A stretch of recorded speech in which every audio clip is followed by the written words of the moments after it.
Okay, so the TGA has had about 1,000 reported and suspected deaths from the vaccine, COVID vaccine.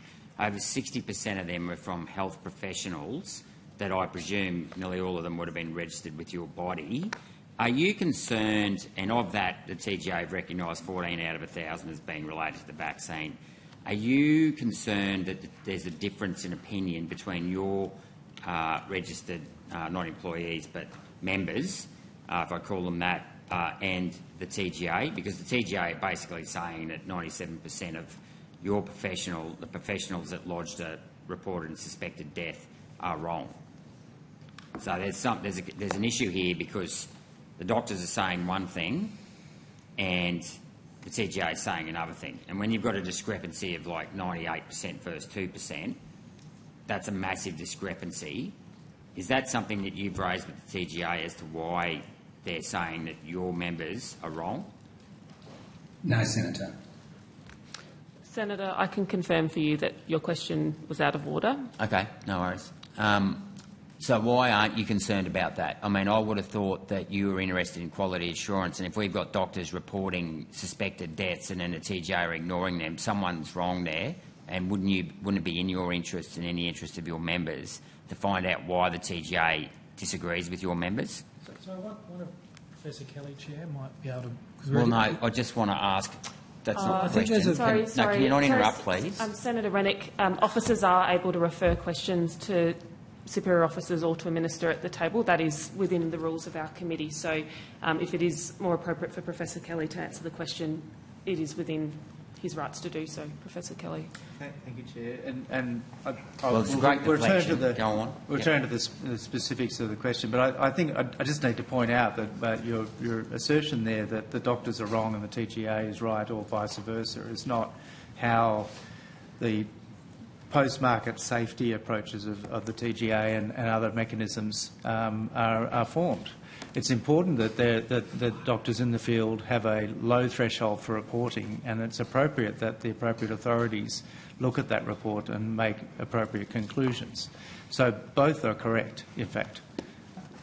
So TGA is here the TGA now. has been unequivocal in saying that only 14 of the 1,000 reported suspected deaths are from the vaccine. Professor Lawler is here now. That is an issue because we've got over 60% of these reports have come from health professionals that are members of AHPRA who pay registration fees to AHPRA. AHPRA's got a responsibility. Probably more like 100%, Senator, I would say, mostly. Well, no, that's your own information that's been given to me. So I'm quoting, so 20% of pharmacists, 20% are from health professionals, state governments, because health professionals have to go through the state governments, and about 20% are from people, individual people. So that's the breakup, okay? Okay. So, 95, 98%, whatever, there's a disagreement between the TGA and AHPRA. And my question to Mr Fletcher is, why aren't you concerned that the TGA has ignored these reports or overruled these reports?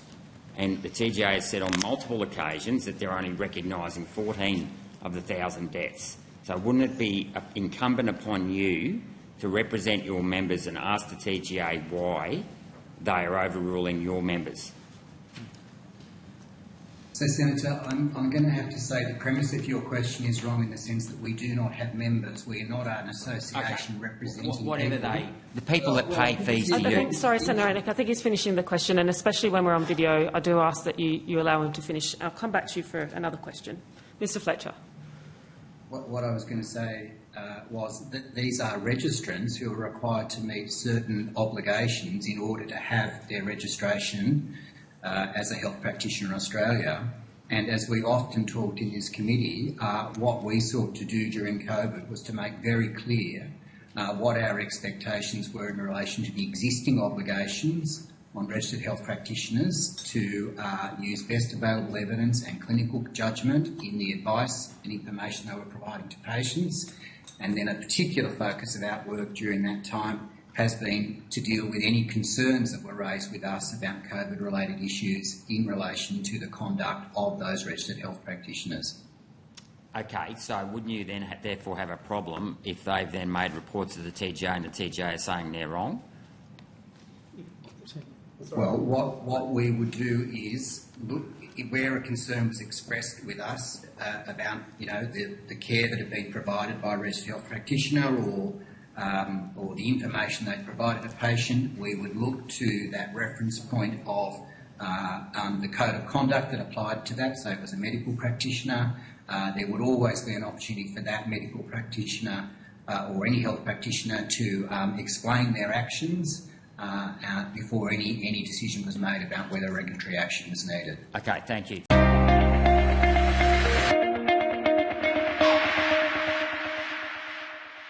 Authorised G. Rennick People First Chermside.